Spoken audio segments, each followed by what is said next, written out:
வணக்கம் ஜெயஹிந்த். இன்றைக்கி நம்ம பாகிஸ்தான், சவுதி மற்றும் யுஏஇ இந்த 3 நாடுகளை பற்றி ஒரு முக்கியமான அப்டேட் பார்க்க போகிறோம்.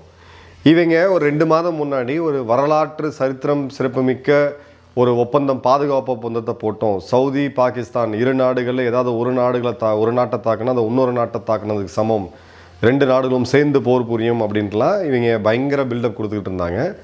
அதன் பிறகு தாலிபான்கள் ஆப்கானிஸ்தானை பாகிஸ்தானை வச்சு செஞ்சாங்க. எந்த சவுதி இராணுவமும் வரல, எந்த சவுதி இராணுவ தளவாடங்களும் வரல. இப்போ சமீபத்தில் யெமனில் 2 நாடுகளுக்கு இடையே பிரச்சனை போயிட்டுருக்கு. அது எதுன்னு பார்த்தீங்கன்னா, ஒன்று யுஏஇ மற்றும் சவுதி, 2 நட்பு நாடுகள் தான். இருந்தாலும் அவங்களுக்கு வேறு சில இன்ட்ரெஸ்ட் இருக்குது யெமன், அதை பற்றி தனியாக பார்ப்போம். பட் யெமனில் சண்டை போட்டுட்ருக்காங்க. யெமனில் சண்டை போட்டுட்ருக்கும்போது இவங்க பார்த்தீங்க அப்படின்னா ஒரு மிக முக்கியமான ஒரு விஷயம் நடக்குது. சவுதிக்கு பாகிஸ்தான் பயங்கரமான சப்போர்ட். ட்விட்டரில் பார்த்தீங்கன்னா, அவங்க அறிக்கையில் பார்த்தீங்கன்னா, எங்களுடைய இரும்பு சகோதரர்கள் இது அதுன்னு சொல்லிட்டு. பட் இப்போ சவுதியோடைய இராணுவம் யெமனில் யுஏஇயோடைய இராணுவத்தை தாக்குறாங்க. 2 இராணுவம் நேரடியாக தாக்கிக்குது. சவுதி தான் யுஏஇயோடைய இராணுவத்தை தாக்குறாங்க. இந்த இடத்துல பாகிஸ்தான் இராணுவம் பார்த்தீங்கன்னா கம்ப்ளீட்டாக மிஸ்ஸிங். ஸோ உங்களுடைய ஒரு நட்பு நாடு, பாதுகாப்பு ஒப்பந்தத்தில் இருக்கக்கூடிய நாடு இன்னொன்று போய் தாக்குச்சுன்னா நீங்கள் சண்டைக்கு போய் கூட நின்று இருக்கணும், நிற்கலை. ஆனால் அதே சமயத்தில் யுஏஇயோடைய அதிபர் பாகிஸ்தானுக்கு வராரு. வந்த பிறகு இவங்களுடைய பாகிஸ்தானுடைய இராணுவ கம்பெனி நிறுவனமான ஃபாஜி ஃபவுண்டேஷனுக்கு $1 பில்லியன் அப்படின்றது சப்போர்ட் இன்வெஸ்ட்மெண்ட் அறிவிக்கிறாரு. அப்புறம் $2 பில்லியன் கடன். $1 பில்லியன் இன்வெஸ்ட்மெண்ட், $2 பில்லியன் கடன். ஒரு நாட்டோடைய பாதுகாப்பு ஒப்பந்தத்தில் இருக்கக்கூடிய இன்னொரு நாடு அந்த நாட்டோட யுத்தத்தில் கலந்துக்காமல் அந்த நாடு எந்த நாட்டை போய் தாக்குதோ அவங்ககிட்ட போய் பிச்சை எடுத்து $1 பில்லியன் இன்வெஸ்ட்மெண்ட்டையும் $2 பில்லியன் கடனாக கொண்டு வராங்க அப்படின்னா பாகிஸ்தானுடைய உண்மையான நிலை என்ன அப்படின்றது நமக்கு தெளிவாக புரியுது. இப்போது நம்ம முக்கியமாக நம்ம பார்க்கணும் அப்படின்னா, இங்கே பணம் அதிகமாக இப்போ பாகிஸ்தானுக்கு தந்து உதவி செஞ்சுட்டு இருக்கிறது இல்லை இன்வெஸ்ட்மெண்ட்ஸ்ன்னு பார்த்தீங்கன்னா யுஏஇ தான் மெயின். சவுதி அடுத்தது தான் வருது. இப்போது பாகிஸ்தானுடைய டிஃபென்ஸ் கமிட்மெண்ட் சவுதியோடைய எக்கனாமிக் கமிட்மெண்ட், எக்கனாமிக்னு இவங்க எதுவும் கொடுக்கல, பேசிக்கலாக பிச்சை தான் எடுக்கிறாங்க. அந்த கமிட்மெண்ட் பார்த்தீங்கன்னா யுஏஇயோட. இப்போது யெமனில் நடக்கக்கூடிய இந்த ப்ராக்ஸி வார், சவுதிக்கும் யுஏஇக்கும் நடக்கக்கூடிய இந்த ப்ராக்ஸி வார் அப்படின்றது இப்போ ஆரம்பிக்கல, 2015 ஆரம்பிச்சது. அந்த இடத்துல சவுதி, யுஏஇ இவங்க 2 பேரும் சேர்ந்து ஈரானுடைய பேக்கப்பில் இருக்கக்கூடிய ஹவுத்திகளுக்கு எதிராக சண்டை செஞ்சாங்க. அதன் பிறகு பார்த்தீங்க அப்படின்னா ஹெமனிஸ், அதாவது ஹவுத்திகள் ஈரானோட சவுதியோடைய எண்ணெய் கிணறுகள் மேல் பல தாக்குதல் நடத்தினாங்க. அதன் பிறகு தான் இவங்க அவசரமாக போய் அமெரிக்காட்ட இராணுவ தளவாடங்கள்லாம் வாங்கினாங்க. இல்லை 2 இராணுவத்துலேயுமே ஒரு மிக முக்கியமான விஷயம் என்னென்னா, அதில் இருக்கக்கூடிய வீரர்கள் பார்த்தீங்கன்னா கணிசமான அளவுக்கு பாகிஸ்தானுடைய முன்னாள் இராணுவ வீரர்களாக இருப்பாங்க. சவுதிகள் போய் அவங்க வேலை செய்யணும், அரபிகள் போய் வேலை செய்யணும் அப்படின்ற போது உயர் பதவிகளில் ஒரு உயர் அதிகாரி ரேஞ்சுக்கு தான் அவங்க போவாங்க. யுத்த களத்தில் இருக்கக்கூடிய வீரர்கள் எல்லாமே சீப் ரேட்டுக்கு இவங்க பாகிஸ்தான் போன்ற நாடுகள்லேருந்து வாங்கிட்டு வர ஆட்கள் தான் அதிகமாக இருப்பாங்க. இப்போது சவுதியோடைய மிலிட்ரி ஸ்ட்ரைக் அப்படின்றது யெமனில் யுஏஇயோடைய இராணுவ வாகனங்கள் மீது நடந்திருக்கு. இது ஒரு 2 நட்பு நாடுகளுக்கு இடையே ஒரு புது யுத்தத்தை உண்டு பண்ணக்கூடிய அளவுக்கு ஒரு மிகப்பெரிய ஒரு பதட்டத்தை உண்டு பண்ணியிருக்கு. கமெண்ட்ஸில் கூட நிறைய பேர் போட்டிருந்தீங்க இதை பற்றி பேசணும்னு சொல்லிட்டு. இந்த இடத்துல இவங்களுடைய பாதுகாப்பு கூட்டாளி பாகிஸ்தான் என்ன பண்ணுறாங்கன்னா, ஷபாஸ் ஷெரீஃப் சவுதியோட இளவரசர் முகமது பின் சல்மான் ஃபோன் பண்ணி நாங்கள் உங்கள் கூட நிற்கிறோம் அப்படின்னு சொல்லிட்டு, அதே சமயம் இவங்க நாட்டோடைய இராணுவ தளபதி இந்த ஃபேக் மார்ஷல் அசீம் முனீர் போய் யுஏஇட்ட காலில் எழுந்து விழுந்து $1 பில்லியன் இன்வெஸ்ட்மெண்ட்டு, $2 பில்லியன் கடனையும் வாங்கியிருக்கான். ஆனால் இந்த மாதிரி திறமைக்கும் கண்டிப்பாக இந்த மாதிரியான ஒரு இதுக்கும் நிகழ்வுக்கும் பார்த்தீங்கன்னா கண்டிப்பாக திறமை தேவை. இந்த இதில் திறமையை, அதாவது எதிரி கூட போய் நட்பு பாராட்டிட்டு இன்னொருத்தவங்க கூட போயிட்டு காசு வாங்குறதுன்றதுக்குன்னு தனி திறமை வேணும். அது பாகிஸ்தானிகள் ரொம்ப அருமையாக பண்ணியிருக்காங்க. இப்போது இவங்களுடைய இந்த அக்ரிமெண்ட் அப்படின்றது ஒன்றுமே கிடையாது அப்படின்றதான் நிதர்சனமான உண்மை. 2 இடத்துல ப்ரூவ் ஆகிடுச்சு. தாலிபான்கள் தாக்கின போது சவுதி வரல, சவுதி தாக்கும் போது பாகிஸ்தான் வரல. ஸோ இவங்க தேட்ரிக்ஸ் தான் காமிச்சிருக்காங்க, குறிப்பாக பாகிஸ்தான் அப்படின்றது தெளிவாக தெரியுது. அடுத்தது பார்த்தீங்க அப்படின்னா, இவங்களுடைய இந்த $2 பில்லியன் சவுதி லோனை நீங்கள் எங்களுக்கு லோனுக்கு பதிலாக இப்போ எங்கிட்ட கொடுக்கறதுக்கு பணம் இல்லை, நீங்கள் JF-17 விமானங்கள்லாம் வாங்கிக்கோங்க அப்படின்னு சொல்லிட்டு. ஆனால் சவுதி யூஸ் பண்ணுறது எல்லாமே அமெரிக்காவுடைய லேட்டஸ்ட் ரக விமானங்கள், ஃப்ரெஞ்சு ரஃபேல்ஸ் போன்றதை யூஸ் பண்ணுறாங்க. இப்போ இந்த சைனாவோடைய தயாரிப்பான JF-17 பாகிஸ்தான் பச்சை பெயிண்ட் அடித்து அங்கே உற்பத்தி செஞ்சு விற்றுக்கிட்டு இருக்காங்க. பட் ஒரு விஷயம் ஒத்துக்கணும், அவங்களுடைய விமான தயாரிப்பு அப்படின்றது நம்மளோட பெட்டராக தான் இருக்குது, நிச்சயமாக அதை ஒத்துக்கணும். இந்த விமானத்தை எடுத்துக்கங்க அப்படின்னு சொல்கிறது சுடான் ஆர்மியோட $1.5 பில்லியன் இது. இவங்களுடைய பாதுகாப்புத்துறை அமைச்சர் கவாஜா என்ன சொன்னார்னா, நீங்கள் எல்லாத்தையும் ஒரு மிக முக்கியமாக நம்ம கவனிக்கணும், நம்மளுடைய போர் விமானங்கள் மட்டும் நம்ம விற்க ஆரம்பிச்சிட்டோம் அப்படின்னா நம்ம நாட்டோட கடன்லாம் தீர்த்தரலாம், அதுக்கப்புறம் IMFக்கு வந்து குட் பை சொல்லிடலாம், இனிமேல் IMF லோனே தேவைப்படாதுன்ட்டு. அதாவது அடிப்படை பொருளாதார அறிவு இருக்கக்கூடிய ஒரு காலேஜ் ஃபஸ்ட் இயர் படிக்க எக்கனாமிக்ஸ் படிக்கக்கூடிய ஸ்டூடெண்ட்டு கூட தெரியும் இது ரெண்டுத்துக்கும் சம்மந்தமே இல்லைன்ட்டு.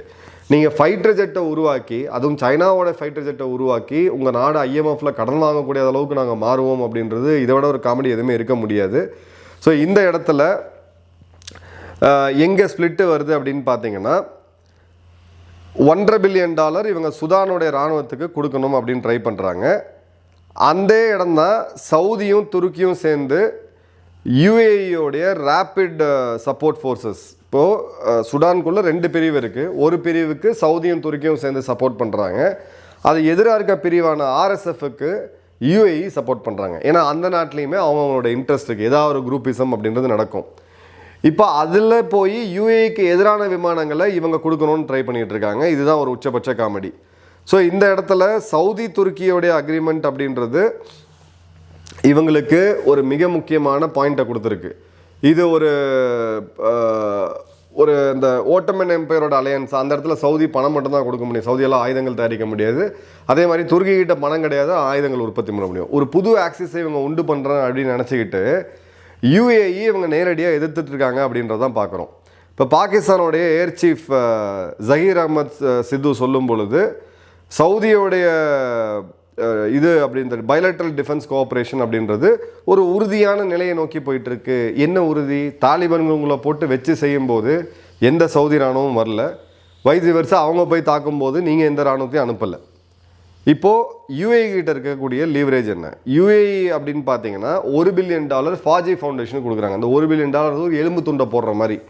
ஸோ பாகிஸ்தான் இராணுவம் அப்படின்னு பார்த்தீங்கன்னா நீ எல்லை மீறி போகக்கூடாது, இந்த ஒரு பிஸ்கட் சாப்பிட்டு கம்னு உட்காரு அப்படின்னு சொல்லிட்டு இந்த 3 லட்சம் லோன் கமிட்மெண்ட்டாக கொடுக்கறது அப்படின்றது எதுக்குன்னு பார்த்தீங்கன்னா, யெமெனில் அப்போ தான் சவுதி தன்னுடைய மிலிட்ரி ஆக்ஷனை அதிகப்படுத்துவோம், எஸ்கலேட் பண்ணுவோம்னு சொல்கிறாங்க.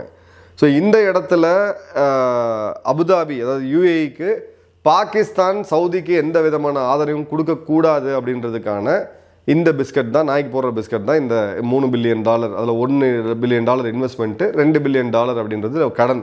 இது பாகிஸ்தானுக்கு கொடுக்கல, பாகிஸ்தானுடைய முன்னாள் இராணுவ அதிகாரிகள் நடத்தக்கூடிய, அது பாகிஸ்தானுடைய 25% GDP கையில் வச்சுட்டு இருக்கக்கூடிய பாகிஸ்தானுடைய ஃபாஜி ஃபவுண்டேஷனுக்கு இதை கொடுத்துருக்காங்க.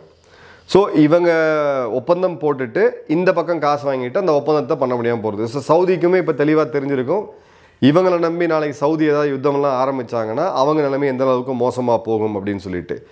பட் இந்த இடத்துல இவங்க வந்து என்னென்னா, இந்தியாவை பார்த்துட்டு இவங்க கற்றுக்கிட்டாங்களா, இந்தியாவே விஞ்சிட்டாங்களாம் இந்த மல்டி அலைன்மெண்ட் ஸ்ட்ராட்டஜி அப்படின்றது. பட் இந்தியாவில் அவங்க இன்வெஸ்ட் பண்ணாங்கன்னா ரிட்டர்ன்ஸ் இருக்குது.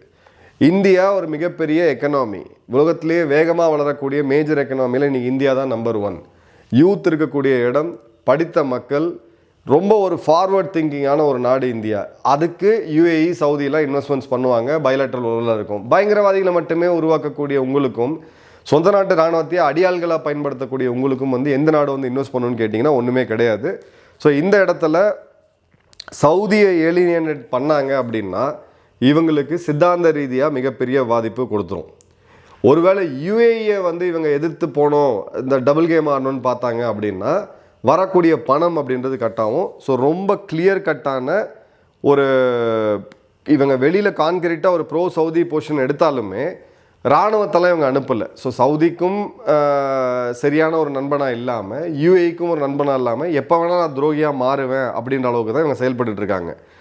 இப்போ யெமெனில் நடக்கக்கூடிய அந்த விஷயம் அப்படின்றது எந்த அளவுக்கு ஜியோ பொலிட்டிக்கலாக நமக்கும் இம்பார்ட்டன்ட்னு பார்த்தீங்கன்னா, இந்த யெமெனில் இருக்கக்கூடிய ரப்சர், இப்போ சவுதிக்கும் UAEக்கும் பிரச்சனை அப்படின்றது எந்த சைடு போகும், எந்த நாடு எந்த சைடு எடுக்குங்கிறத இந்தியாவும் இதை பேசி தீர்த்து வைக்கணும்னு ட்ரை பண்ணிகிட்டு இருக்காங்க. நம்ம இதில் ரெண்டுமே நட்பு நாடுகள், சவுதியும் சரி UAEயும் சரி, இந்த இடத்துல நம்ம சான்ஸ் எடுக்க முடியாது. ஸோ இந்தியா சரி பண்ணணும்னு பார்க்குறாங்க. ஆனால் நம்ம துருக்கி போன்ற ஒரு நாட்டோ நாடு கிடையாது. நாட்டோலேயே பல நாடுகள் விரும்பாத ஒரு நாடு அப்படின்னு பார்த்தீங்கன்னா துருக்கி தான். ஜஸ்ட் அந்த ஜாகிரபிக்கல் லொக்கேஷனோட அட்வான்டேஜ், கேட்வே டு யூரோப் அப்படின்ற அட்வான்டேஜ் இருக்கிறதுனால அவங்க சில விளையாட்டுகளை செஞ்சிட்ருக்காங்க. ஸோ இப்போது பாகிஸ்தான் வந்து பார்த்தீங்க அப்படின்னா ஒரு லீவரேஜ் கிடையாது. இவங்களால் சவுதியும் த்ரெட்டன் பண்ண முடியாது, யூஏயும் த்ரெட்டன் பண்ண முடியாது. ஏன்னா ரெண்டு பேருமே ஒன்று சித்தாந்த ரீதியாகவும் இன்னொன்று பார்த்தீங்கன்னா பொருளாதார ரீதியாகவும் பாகிஸ்தான் வந்து டிபெண்ட்டாக இருக்கக்கூடிய நாடு. இப்போது யூஏஇ பாகிஸ்தான் அரசாங்கத்தை கொடுக்காம பாகிஸ்தானுடைய அரசு இவங்களுடைய இராணுவத்தோடைய ஃபாஜி ஃபவுண்டேஷன் கொடுக்கறதுலேருந்து தெரியுது இது கிளியர் கட்டான ஒரு டபுள் கேம். இதில் யூஏஇக்கு ஒரு 2 நாய்க்கு புற எடுத்து தூக்கி போடுற மாதிரி 2 இதை தூக்கி பாகிஸ்தான் இராணுவத்திட்ட கொடுத்துட்டாங்க அப்படின்னா அவங்க சைலண்ட்டாக இருப்பாங்கன்ட்டு. இப்போ என்ன பிரச்சனை, ஃபண்டமெண்டல் பிரச்சனை என்னென்னா, இப்போ யெமெனில் சவுதி யூஏஇயை நேரடியாக மோதுறாங்க. இப்போ இங்கே ஒரு போர் ஒத்திகை தேவை. அந்த போரை எப்படி லாங் டேர்மாக இந்த ஆப்ரேஷன் எப்படி எடுத்துகிட்டு போகணும் அப்படின்னு சொல்லும்போது உங்களுடைய ஓன் ஸ்ட்ரென்த் அப்படின்றது வருது. ஓகே, எங்கிட்ட இத்தனை இராணுவம் இருக்குது, இதை இவ்வளோ நாளாக கமிட் பண்ண முடியும். ஓகே, உங்களுடைய நண்பர்கள் வராங்க, கூட்டாளிகள், யாரெல்லாம் உங்ககிட்ட பாதுகாப்பு ஒப்பந்தம் நீங்கள் போட்டிருக்கீங்களோ இந்த மாதிரி ஒரு ஆபத்து காலத்தில் தான் அவங்க வரணும். அதுக்கு தான் அந்த ஒப்பந்தமே போடுறோம். இப்போ பாகிஸ்தானை உள்ளே வச்சு அந்த போர் யுக்தியை வடிவமைக்க முடியுமா முடியாதா அப்படின்றது தான் சவுதிக்கு இருக்கக்கூடிய $1 பில்லியன் கேள்வி. ஒருவேளை சேர்த்து வச்சு வடிவமைச்சிட்டு நாளைக்கு இவங்க அல்வா கொடுத்துட்டு போயிட்டாங்க அப்படின்னா சவுதி நிலைமை அரோகதி. ஒருவேளை இவங்க அனுப்புகிறாங்க அப்படின்ற போது அந்த இடத்துல உள்ள டபுள் கேம் ஆடாமல் அமெரிக்காவுடைய வார் ஆன் டெரரில் காசு வாங்கிட்டு தாலிபான்களோட இடத்த காட்டி கொடுக்குறதும், அப்புறம் இடத்த காட்டி கொடுத்துட்டு அங்கேருந்து தப்பிச்சு போயிருங்கன்னு சொல்லிட்டு தாலிபான்கிட்ட காசு வாங்குறதும் இந்த டபுள் கேம் ஆடிட்டு இருந்தாங்க. இப்போ சவுதி இராணுவம் எப்படி உள்ளே போய் மாட்ட போகிறாங்க அப்படின்றத மிக முக்கியமான விஷயம். ஸோ பாகிஸ்தான் இந்தியாவுக்கு இல்லை, உலகத்துக்கே நம்பகத்தன்மையற்ற நாடு. ஈவன் இஸ்லாமிய சகோதர நாடுகள்னு சொல்லக்கூடிய இவங்களுக்குமே எப்போ வேணால் இவங்க முதுகில் குத்துவாங்க அப்படின்றதுக்கான ஒரு பெஸ்ட் எக்ஸாம்பிள். இதை விட ஒரு இதுவாக இருக்க முடியாது.